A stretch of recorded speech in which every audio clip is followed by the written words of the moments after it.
This video, St. Martin's National Development Highlights, provides a brief overview of developments on St. Martin since the 1950s.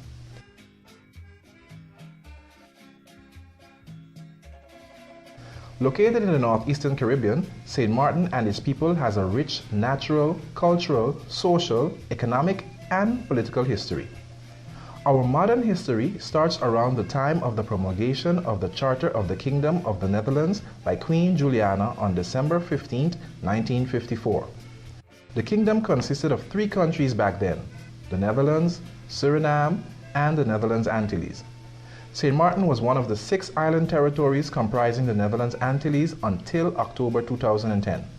Today, St. Martin is one of the 4 countries that make up the kingdom. It is within this constitutional framework that we highlight the national development of St. Martin from 1954 to present from an educational, healthcare, and economic perspective. Starting with the public schools, Oranje School goes as far back as 1851, and the Catholic school, the St. Joseph School, in 1890, where the Dutch educational system was embedded in St. Martin through Curaçao. Although students, parents, and teachers long for St. Martin-related curricular contents, the input of Curaçao was dominant. It was only after local St. Martin students became teachers that topics about St. Martin found their place in the curriculum. The period between the mid-1950s and 2000 saw a growth in consciousness and self-appropriation among the people of St. Martin. As the island developed demographically and economically, the educational system expanded with more schools: Dutch and English, public, Catholic, non-Catholic, and other non-governmental initiatives, including undocumented schools. A development which is manifested in an increased and predominant use of English as the language of instructions in schools. As a result, St. Martin's educational landscape now features a variety of high schools next to its largest, the Milton Peters College, as well as 2 medical universities next to the University of St. Martin. Meanwhile, the debate about the need to tailor the educational system to meet the needs of the community continues.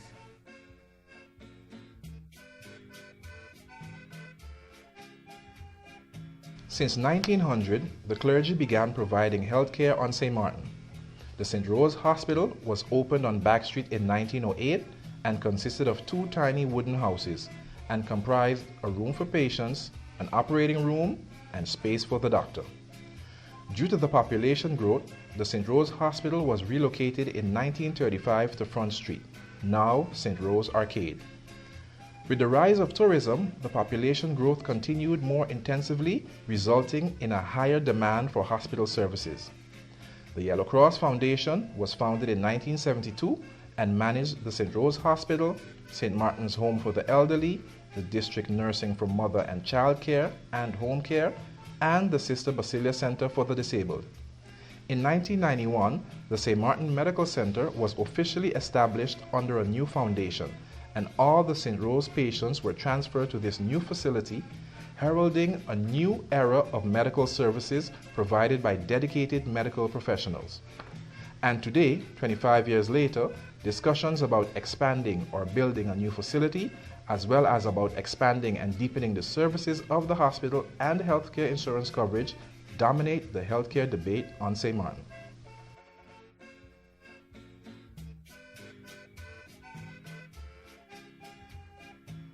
Economic conditions on St. Martin were depressed throughout the first half of the 20th century. The once blooming salt industry and primary source of income for the island was halted in 1949 following years of stagnation and decline. As a result, many St. Martiners had to seek employment overseas in Aruba, Curaçao, the Dominican Republic, and Cuba.